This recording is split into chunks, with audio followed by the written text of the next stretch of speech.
Vom Generalisten zum Experten, ohne den Rest zu verlieren, das ist der Titel der heutigen Folge. Und wir wollen mal anhand unseres eigenen Beispiels darüber sprechen, welche Hürden man sozusagen bei einer Fokussierung zu überwinden hat, welche Fragestellungen dabei auftreten, welche Bedeutung Claims haben und was man sich bei anderen Unternehmen, wo die Fokussierung möglicherweise nicht so gut geklappt hat, abgucken kann. Herzlich willkommen zum Weekly Talk, dem Videopodcast der Innosoft AG. Um irgendeinen frechen Kommentar vorwegzunehmen, nein, ich habe nicht zu tief ins Glas geschaut. Ich habe eine leichte Heuschnupfenattacke heute Morgen, deshalb sind meine Augen etwas trübe. Also, wenn ich jetzt sage, sieht aus wie immer, dann Großartig. Der Schnitt. Können wir noch mal lass es zum einsteigen? Inhalt kommen. Also, wir sitzen hier, weil du auf jeden Fall wolltest, dass wir über dieses Thema sprechen. Ja, das Ne? stimmt. Aber quasi nicht aus so einer Nabelschausicht, so, weil ich glaube einfach, wen interessiert da draußen schon eine Positionierung. Aber trotzdem sind es ja interessante Fragestellungen, mit denen man sich so auseinandersetzen kann. Was heißt Generalistentum? Was heißt überhaupt Fokussierung? Braucht man das überhaupt? Braucht man das in der heutigen Zeit? Und deshalb fand ich es schon irgendwie interessant, darüber zu quatschen. Ja. Ja. Ist es eine Chance oder ein Problem? Ja, das ist eine gute Frage. Also man könnte ja sagen, wenn man alles kann, gerade wie wir, wo wir technologisch ziemlich breit und gut aufgestellt sind, weil irgendwie heißt ja Fokussierung fast Einengung, den Markt irgendwie schmaler zu machen, wenn man es so rum betrachtet. Fokussierung könnte aber auch bedeuten, dass man obendrauf eine gewisse Spezialisierung packt, die den ganz breiten Technologieansatz eben irgendwo anders formuliert. Und das ist irgendwie das Interessante dabei. Ja. Also wenn wir es mal ein bisschen eingrenzen, wir sprechen ja prinzipiell jetzt erstmal, sage mal, aus der IT-Branche, wo wir Genau. uns gut auskennen. Und wenn wir natürlich sagen, dass wir bisher mehr allgemein an die Sache rangehen, dann sind wir ja schon ein Stück weit spezialisiert. Ne? Weil wir sind ja in dem Umfeld, wo wir sind, also gibt es ja links und rechts, gibt es ja noch mehr Technologien. Ja, aber wenn du so bei anderen Systemhäusern schaust, dann kann man ja wirklich sagen, hier führender IT-Dienstleister ist so ein Standardbegriff, also alle sind irgendwie führend. Und und alle definieren sich quasi so über die Technologie. Und das ist ja schon irgendwie sehr, sehr breit. Also alle können irgendwie alles. Ja. Und das sind ja dann irgendwie auch die Generalisten. Und die Frage ist dann dabei tatsächlich, muss man sich überhaupt spezialisieren, wenn man sich so breit irgendwo aufgestellt hat? Also muss man nicht, weil es gibt ganz sicherlich auch welche, die damit gut leben können und gut über die Runden kommen können.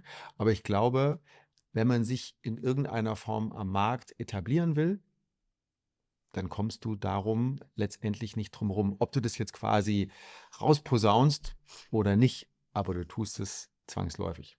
Ja, aber wenn man so, sagen wir, wenn man mal über den Tellerrand schaut und nicht über IT-Firmen spricht, sondern sich mal andere Unternehmen anschaut, die sehr fokussiert, sehr spezialisiert sind, Hilti als Beispiel oder Würth als Beispiel, die sind ja sehr, sehr eng in ihrem Produktportfolio. Also Hilti baut eigentlich nur Maschinen, baut aber keine Bohrer, soweit ich das weiß. Und da fängt es ja dann schon an, interessant zu werden. Warum machen sie das nicht? Du hast natürlich immer das Problem, wenn du dich in einem Markt spezialisierst und der Markt Genau. fällt plötzlich Weg. weg, Mhm. ne? Dann hast du einfach ein Problem. Genau, da fängt es dann schon wieder interessant zu werden. Also wenn ich jetzt sage, so wie wir das überlegt haben, uns in Richtung Pharma zu fokussieren, wir hätten ja auch sagen können, wir fokussieren uns in Richtung Automobilbranche, dann hast du sofort natürlich eine ganz andere Abhängigkeit. Und das sind tatsächlich dann die Fragestellungen, die man sich sehr genau überlegen muss. Ist das dann noch zielführend, sich so gezielt auf eine Sache einzulassen? Ja, also ich glaube, was mir dazu als erstes einfällt, man kann ja nicht einfach sagen, ich fokussiere mich jetzt. Genau.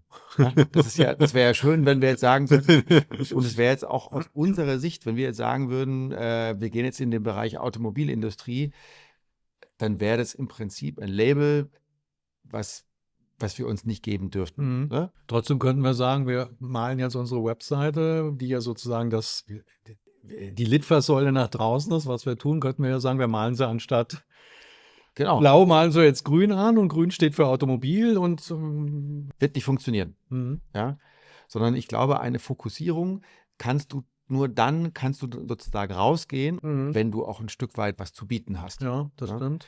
Wenn wir jetzt auf uns zu sprechen kommen, ist ja der Fall, letztendlich haben wir unsere Homepage nicht grün angemalt, Mhm. aber eine Fokussierung hat bei uns in den letzten 25 Jahren stattgefunden, und zwar Mhm. immer mehr. Du meinst also, dass man es gar nicht so genau mitbekommen hat, dass man sich fokussiert hat und man Absolut. Also wenn ich mir anschaue, was wir in den letzten 25 Jahren für Projekte gemacht haben, Mhm. dann haben die einen ganz hohen Prozentsatz, der bei Interessant, ja. uns quasi in einer Branche stattgefunden hat, nämlich quasi vorwiegend in der Pharmabranche und dort in jedem Projekt. Mhm. Also ein SQL-Server ist das gleiche bei einem Maschinenbauer und Mhm. bei einem Pharmahersteller. Ja. Da ist ja der Unterschied. Mhm. Und da sind wir wieder bei diesem alten Spruch, dass wir sagen, es geht nicht darum, um die Technologie, es geht um die Prozesse, um die Daten und um das zu verstehen Mhm. und da nah am Business zu sein. Mhm. Interessanter Punkt. Das heißt, also es war sozusagen mehr oder weniger ein automatischer Prozess und wir haben auch selber irgendwie länger gebraucht, um zu erkennen, dass wir schon längst fokussiert sind. Ja. Also wir haben es nicht am grünen Tisch überlegt, so, wäre denn nicht die Pharmabranche interessant und jetzt fokussieren wir uns, sondern es ist durch die Projekte und durch unsere Historie entstanden. Ja, ich denke, es hat viel mit dir zu tun. Wieso? Ich denke, also jetzt, wenn wir auf unsere Firma zu sprechen kommen, hat es viel mit dieser Kaufmannsattitüde zu tun, dass wir sagen, okay, wir sind ein IT-Dienstleister im Herzen und wir möchten einen guten Service anbieten, und zwar für alle Branchen, die es an der Stelle gibt, weil die Technologie, die ist ja ähnlich und die Mhm. beherrschen wir. Mhm. Und Also spielst drauf an, dass ich nicht Nein sagen kann, wenn Ja. du um es jetzt mal präzise auszudrücken, aber letztendlich hat uns der Markt überrollt. Es hat sicher hat's ja mit Marburg zu tun, ne, mit dem Pharma-Standort zu tun, der jetzt gerade, sagen wir mal, ein paar andere Probleme hat. Aber wenn man sich die letzten, so lange wie es uns gibt, 30 Jahre anguckt, dann haben wir schon in einer sehr frühen Phase die ersten Projekte oben für die Behringwerke gemacht und sind tatsächlich auch sehr früh mit diesen ganzen regulatorischen und sonstigen Abläufen konfrontiert worden und haben uns damit vertraut gemacht. Also insofern, ja, und vielleicht ist man manchmal so ein bisschen, wenn man in dieser Suppe drinne schwimmt, erkennt man es gar nicht, was man da für ein Spezialwissen aufgebaut hat. Also insofern war es vielleicht wirklich zielführend, dass wir uns da so ein bisschen in diese Richtung mehr fokussieren, oder? Absolut. Und wenn man sich vorstellt, denkt nur mal dran, dass wir hatten vor 2 Folgen oder 3, hatten wir über diesen Pharma-Kongress in Wiesbaden Mhm. uns unterhalten. Das stimmt. Oh ja. Ne? Also diese GMP-Konferenz. Eine komplett spezialisierte Messe, Mhm. nur für Pharma. Mhm. Und Markus und ich waren dort. Wie viele IT-Dienstleister waren da? Ja. Keiner. Ja. Ne? Hochspannend. Ja, Ja. wir gehen dorthin als IT-Dienstleister, kennen unsere Kunden, die treffen wir dort, reden mit denen auf Augenhöhe über ihre Prozesse, über ihre Probleme und über das. Ne? Mhm. Gleiches Beispiel ist oder sowas, warum gehen wir quasi auf die Laborkonferenz, wie heißt die nochmal, diese Lab of the Future, Mhm. ne? Weil wir in diesem Umfeld Mhm. so tief drin Ja, sind, sehr- dass wir sehr sogar guter von Punkt. denen, glaube ich, von IDBS sind wir eingeladen worden, dass wir dorthin gehen, Mhm. um dort mit unseren Kunden zu sprechen. Ja, Das passiert guter ja nicht Punkt. einfach so, weil wir Das ist eine schöne Messe und man kann gutes Catering erwarten, oder? ja, absolut. Ne? Also, Und interessanterweise haben ja auch verstanden, worum es da geht. Ne? Also es war ja jetzt nicht so, dass wir gelernt haben oder dass man irgendwie neue Aspekte transportiert hat, sondern wir konnten ja tatsächlich die Inhalte verstehen. Das ist ja schon irgendwie, ich meine, wir wollen jetzt nicht irgendwie das nabelschaumäßig betrachten, wie wir damit umgehen, sondern eigentlich eher so die ganze Prozesslage, die dahinter steht und die Idee, die dahinter steht. Weil wir hatten natürlich schon Sorge, wenn wir uns da jetzt so fokussieren, dass dann Kunden, die jetzt nicht aus der Pharmabranche kommen, dass die sich dann abgeschreckt fühlen, so nach dem Motto, naja, wenn die da jetzt so regulatorisch unterwegs sind, dann werden sie möglicherweise für uns Maschinenbauer oder Automobilindustrie eben nichts mehr tun. ja. Siehst du da eine Gefahr, wenn man jetzt tatsächlich sagt, hey, wir gehen jetzt bei der Webseite, um das Beispiel wieder zu nennen, voll auf Pharma, schrecken wir damit dann andere Kunden ab? Ja, also Definite ist Teil, Des Risikos ja, sozusagen. natürlich, hat Mhm. was damit zu tun. Und wenn wir, glücklicherweise sind wir jetzt nicht im Massengeschäft tätig, Mhm. und glücklicherweise ist es so, dass wir in der Regel ja mit unseren Kunden oder mit potenziellen Neukunden, dass wir immer ins Gespräch kommen, dann kann man das einfach gut abfangen. Aber natürlich, stell dir mal vor, deine Lieblingsautowerkstatt, die sagen jetzt, ja, wir können Verbrenner machen, aber übrigens, ab nächstem Jahr ist bei uns alles, was mit E ist, schreiben wir uns bei uns auf die Fahne, das ist unser neues Ding. Mhm. Gehst du da noch hin? Das ist eine interessante Frage, weil gerade also eine Automobilwerkstatt, da ist mir fast das Label egal, wenn die Dienstleistung gut ist. Aber Ja. weil du kennst dann die Weil ich sie Typen. kenne, genau. Wenn sie frisch, wenn ich mich neu orientiere und mir eine neue Werkstatt suche, dann wäre ich tatsächlich, glaube ich, eher abgeschreckt. Dann suche ich halt jemanden, der zu meinem Label passt. Genau. Und Ja. das ist ja bei dem alten Ding, wenn du jetzt, dann entweder hast du jemanden, der dir sagt, ja, ja, da steht zwar irgendwie das dran, aber unter der Haube können die alles und sind nach wie vor gut, oder du kennst sie. Guter Punkt, ja. Das heißt also, bei unseren Altkunden wird es wahrscheinlich kein Problem sein, weil sie uns kennen und denen ist es wurscht, ob die Webseite grün, gelb oder blau ist, weil sie einfach die Ansprechpartner haben. Aber bei Neukunden, wenn jetzt Wegmann aus Kassel mit uns die neue Software für den Leo, keine Ahnung in welcher Ausbaustufe, dann würden die möglicherweise sagen, obwohl wir es könnten. Ja, wobei Teil der Story ist ja, wir verstehen unsere Arbeit ein Stück weit so, dass wir auch sagen, dass wir die allgemeinen technischen Themen, die es dort gibt, ja, die können wir auch. Mhm. Und die können wir genauso gut als irgendein anderer IT-Nerd oder eine andere IT-Gruppe, wie auch immer. Die Projekte sind irgendwo ähnlich, wenn du irgendwas in Pharma gemacht hast, in einem regulierten Umfeld, wo dir alle auf die Finger gucken und so weiter, ne? Dann hast du bewiesen, wie es geht, und dann kannst du es natürlich auch in einer anderen Branche auch tun. Aber letztendlich ist es natürlich so, dass wir uns in der Branche dann doch noch ein bisschen besser auskennen. Wobei, du hast die Tage gut ausgedrückt, die Technologie ist ja breit und wir sind ja technikverliebt und das werden wir auch in 10 Jahren noch sein. Ja. Ne? Also wenn da irgendwie eine neue, was weiß ich, KI-getriebene VR-Quantencomputer-Technologie kommt, dann werden wir genauso verliebt darin sein, wie wir es jetzt sind. Das werden wir auch weiter so sein. Also insofern ist es eigentlich dann noch ein Aufsatz auf der Technologie, der Richtung Pharma eben geht, der aber jederzeit auch wieder, will nicht sagen, umdefiniert werden kann.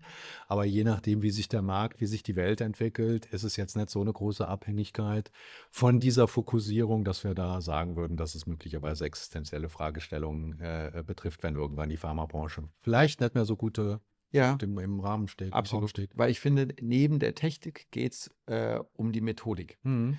Ja. Und was ich ja ein bisschen gelernt habe, ist bei dem Thema Fokussierung. Wenn man sich einfach ein bisschen in der deutschen Industrielandschaft umschaut, da ist es ja so, die allermeisten Fehler, die an der Stelle gemacht werden, okay, wenn wir jetzt mal die politischen Rahmenbedingungen außen vor lassen, das, was man quasi als Manager entscheiden kann, Absolut. muss man doch auch sagen, es sind Managementfehler Ja. gemacht worden, Ja. und dann wurde teilweise dann zu früh zurückgerudert oder zu spät Ja. oder wie auch immer. Ja. Ne? Es ist halt schön einfach, wenn man einen Fehler gemacht hat, dass man den Fehler dann auf die nächste Ebene, auf die globale Situation überträgt Ja. und nicht zugeben muss, dass die Entscheidung oder die Fokussierung oder die Generalisierung, die man halt getroffen hat, dass das tatsächlich nicht so clever war. Im Nachhinein ist es natürlich immer leichter, darüber zu urteilen. In dem Moment, wo du die Entscheidung triffst, weißt du es ja nicht. Aber ja, ich glaube, du spielst jetzt möglicherweise auf Heidelberg ab. Da haben wir ja einen sehr interessanten Bericht gesehen, wo es genau in die umgekehrte Richtung gegangen ist, dass Heidelberg sehr spezialisiert war. Also Heidelberg heißt Heidelberger Druckmaschinen, Ja, genau. also der Druckmaschinenhersteller. Die ja sehr stark im Bogendruck waren und die dann in Richtung Offsetdruck, also Zeitungsdruck gegangen sind. Und wenn man das dann so vor der Historie betrachtet, welche Konsequenz diese Entscheidung, die zu Metron-Zeiten, wann waren das in den 90ern, Ja. wie sich das dann jetzt ausgewirkt hat auf das Gesamtunternehmen, dann kann man schon sagen, das sind radikale Fehler gemacht worden, ja. Naja, ich glaube, absolut. Und letztendlich war es nicht Medorn, der gesagt hat, okay, ich will jetzt die gesamte Wertschöpfungskette beherrschen, und der hat dann quasi alles gekauft, was nicht bei 3 auf dem Baum ist. Ja. Und dann haben sie irgendwie das mit dem Internet Verpennt. ja, irgendwie falsch fokussiert. Und dann also die waren doch auch schon mal im Digitaldruck drin, sind sie ausgestiegen, wieder eingestiegen, und furchtbar. Ja. Also ist natürlich jetzt leicht Absolut. im Rückblick, Ja, genau, jetzt sag ja, sagen können, habt ihr alles falsch gemacht und so, ne? Ja. Aber es gibt eben viele gute andere Beispiele, die fokussiert geblieben sind, um nicht wieder das Hilti-Beispiel zu nennen, die damit einfach Erfolg gehabt haben. Lange Rede, kurzer Sinn. Ist jetzt Fokussierung eine Verstärkung der eigenen Position, eine Zuspitzung, die dann möglicherweise hilft aus deiner heutigen Sicht, oder ist es ein Risiko, dass man sich zu stark eben spezialisiert und dadurch anderes Geschäft flöten geht? überhaupt nicht. Ich sehe es komplett positiv. Gut.